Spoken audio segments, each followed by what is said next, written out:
Welcome back to Reading Those Hoops. I'm your host, Tyreek. Please excuse the hoodie. My hair is looking a mess, but not as much as a mess as the LA Clippers, man. So, let's talk about how the Clippers are trailing 0-2 to the Dallas Mavericks, man.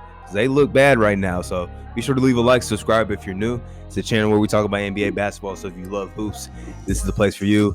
And I didn't get to watch the entirety of this game because I was mainly tuned in to the Lakers and Suns, which we're going to talk about shortly. But I do want to talk about this Clipper game because the Clippers are they're just playing bad basketball, honestly. Not the team that some of us thought them to be. Me in particular, I thought that this was a conference finals team at least this season. Honestly, I've been preaching all year like the Clippers are doing what they should be doing. They're flying under the radar. Paul George has been playing well. Kawhi has been playing well. They made the additions I really liked. I like the Ibaka addition. Nick Batum's been very good. Rajon Rondo, I like that addition.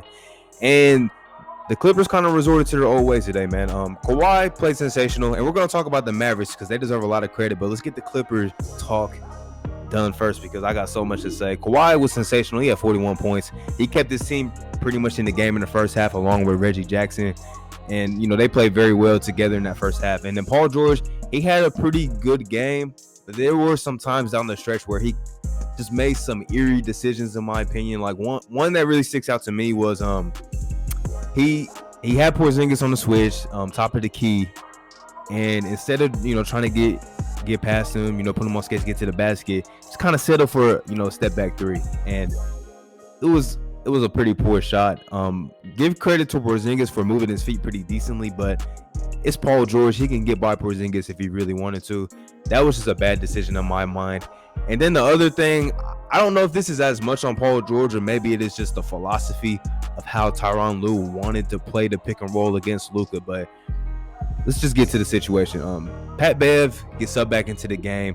Marcus Morris had fouled out, so they bring back in Reggie Jackson because he's been hot. So they're running with two small guards right there, but it's Pat Bev who hasn't really done anything offensively in this game. And also, Luka Doncic has been picking on Pat Bev these last two games. And down the stretch, Luka was headhunting for Pat Bev. Whoever Pat Bev was guarding, come set that screen. That's pretty much how it was. Come set the screen. It was pretty much Tim Hardaway Jr. the entire fourth quarter. And at first, they switched it. Kawhi switched off. They switched the ball screen. And then Luka, he got two easy layups off of that action. So then they're like, okay, let's blitz the ball screen. Let's get the ball out of Luka's hands. And Luka is one of the best decision makers in the league, and he always has the ball in his hands. He knows when to make the right pass. He makes it on time pretty much all the time. So one of them, he found Tim Hardaway Jr. Tim Hardaway Jr. knocks on a big three. Shout out to Tim Hardaway because he has been playing lights out the last, I think, month or so this season. But today he was big time. He had 28 points, hitting big shot after big shot. And then the next time they did it, they got the ball to Tim Hardaway in the same spot. Defense rotates. Porzingis is wide open, cutting for an easy dunk, which pretty much, iced the game right there, man. Just kind of weird decisions. And my thing is, Pat Bev, he's a very active, very decent defender in the NBA. I think he is a good defender. Now, he does he gets away with a lot, but he's he's an energy defender. My thing is, Luka is taking advantage of this man on the defensive side. It's not even, you can't even hide the fact that Luka is taking pure advantage of Patrick Beverley on the defensive side. Whenever he's in the game, Luka is looking for him on the court. He's headhunting for Patrick Beverley. So my thing is, if you're Tyronn Lue, which I've given Lue a lot of credit this season in particular, because I feel like he didn't get a lot of credit for helping the Cavs win that championship. So I've given him a lot of credit. I said I think he's a better coach than what people give him credit for. In this game, he got thoroughly outcoached. Rick Carlisle is one of the best for the Dallas Mavericks. He's one of the best coaches in the league. But Tyronn Lue got thoroughly outcoached down the stretch. My thing is, you have many more options. If you're going to run two small guards, have Rondo out there. I don't see how Rondo only played 19 minutes in this game. You can argue maybe Rondo's not providing much scoring either, but Rondo is the type of floor general that he's going to make sure everybody's in their right positions and stuff. He's going to play make. He's going to defend because last game one, he did a pretty decent job down the stretch on Luka. I mean, he did a pretty, Luka, I think he had 27 going into the fourth quarter. And I think he only had 4 points in the fourth quarter.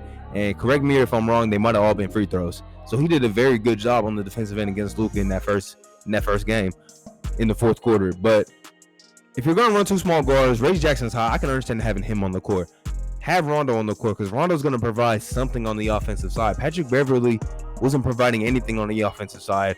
And essentially, he wasn't doing anything on the defensive side either. He was getting picked on defensively. Like, it just wasn't a good look to have him in the game down the stretch. In the series where you're already down 0-1, you don't want to go down 0-2 because now all the pressure is already on you because everybody remembers last year.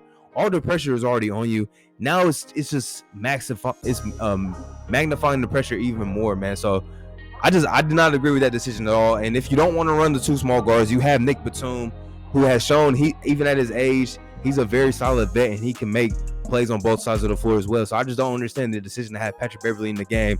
And then after Luka already gets 2 easy buckets, you don't hear the buzzer sound. Pat Bev's still in the game. And then you're giving Tim Hardaway Jr., one of the hottest shooters in the league, wide open shots. And then Porzingis, easy back cut. Shout out to Porzingis for having a good game as well. But yeah, the Clippers, they infuriate me a lot because I want to really believe in this team. But yeah, but the Mavs, they've been shooting it excellent from downtown. I mentioned Tim Hardaway. Luka had an amazing game. I think he had 39. Porzingis had a very good game as well. Maxi Kleber makes a lot of just small impact plays on both sides of the floor. He's been taking the task of trying to guard Kawhi. That kind of surprised me, but he's at least taking that chance, man. But he has jump shots too. Like, he's been playing very well. And Dorian Finney-Smith is one of those players. He makes just the small critical plays to help you win this game. I mean, the Clippers were closing back in. I think they were down 5 again with like a minute or like 45 seconds left. Luka shoots a step back. It was well short, but Dorian Finney-Smith is there to save the possession and get the rebound, and that pretty much wrapped the game up right there. So very small things. And Dallas shot terrible from the free throw line in this game. At one point in the fourth quarter, they were like 9 for 20 from the line, and the Clippers didn't take advantage. Really, outside of Kawhi, Paul George, Reggie Jackson, nobody provided anything on the offensive side. It would be very helpful if Serge was fully healthy. I think that would be very helpful to the team. But now going into Dallas, you're down 0-2, and all the pressure's already on you. I mean, the Clippers were probably the most team under the most pressure going into the postseason. And after these 2 games, it's only gotten worse, man. Luka's not scared of these dudes. And quite frankly, the entire Dallas Mavericks team is not scared of the LA Clippers. So Clippers, they got to get their act together because I would hate. I mean, it's going to be another funny night on Twitter if the Clippers end up losing this series. It's going to be another funny night all over social media. So, hey, Clippers, Ty Lue, really outside of Kawhi and, Paul George's game and Reggie Jackson, everybody else got to get their act together. Marcus Morris been shooting the ball very poorly. Yeah, give Rondo more minutes, please. You traded Lou Will for him. Please give him more minutes. He's a playoff performer. Like, give that man more minutes, man. But that's enough Clipper talk. Dallas up 2-0. Let's talk about the other LA team that actually decided to handle their business tonight, down 0-1. The Lakers, man. It hurts me so bad because Chris Paul is one of my guys. That's one of my favorite players. It really hurts me that he's not healthy, and he's trying his best to play through it. But you could tell in this game he didn't have it, man. Even like his mid-range fadeaway jump shots were not looking. It just wasn't. It looks like he was forcing them up. Like, it looked like they hurt. It hurt every time he shot those little pull-up jump shots. He wasn't shooting his floater. You could just tell Chris Paul is not healthy, man, and it sucks. I think there's 3 days off between now and the next game. I hope that Chris Paul has time to just heal up, get healthy. Hopefully all the treatment goes well. But let's talk about this game, man, because the Lakers were able to really close this game out. First, we got to give a lot of credit to Dennis Schroeder for having a good game because he's been on the hot seat lately, man. He turned down an $84 million contract, and he's had been playing very poorly. I know he just came back from the health and safety protocols. Y'all, if you haven't had the virus, it really does take a toll on your body, like very bad. It really does take a toll on your body. So, he probably is not even feeling like himself. But he played very well in this game on the offensive side. Anthony Davis was getting to the free throw line anytime he wanted to. Now, some of them may have been like phantom type calls, but he's a superstar. He's going to get those calls. So The Suns have to just do a better job of trying to defend without fouling, but it is Anthony Davis. He's one of the toughest covers in the league. He played amazingly today on both sides of the floor too. And LeBron just critical, timely buckets down the stretch, man. I mean, the fadeaway was just crushing. Man. You could just hear the air go out of the building at that point to push the lead to 3. Then he hit a 3 from the left wing to pretty much ice the game. LeBron just picked his moments in this game to really impact winning. And I got to give a lot of credit to KCP because he did a phenomenal job guarding Devin Booker. He did a great job guarding Devin Booker. D-Book's a very tough cover, but he was making it tough for D-Book just even to get a catch. And when he was getting a catch, he was like 35 feet from the bucket. You got to give a lot of credit. LeBron wants that man to shoot the ball more, but he's putting in so much on the defensive side. Like, his legs is probably like dead by the time he gets to the offensive side because he's putting his all into the defensive side. And Caruso, he makes so much winning impact plays too. One of the most underrated role players in the league. He makes so many winning plays. Drummond was actually decent in the first half. He was actually pretty decent, particularly in the first quarter. The Lakers look like the team that we think they were. They were just locked in on the defensive end. It would help if Chris Paul was healthy for sure. It's already a dogfight, but it would just be even more compelling. But shout out to Cam Payne because he kept the Suns afloat.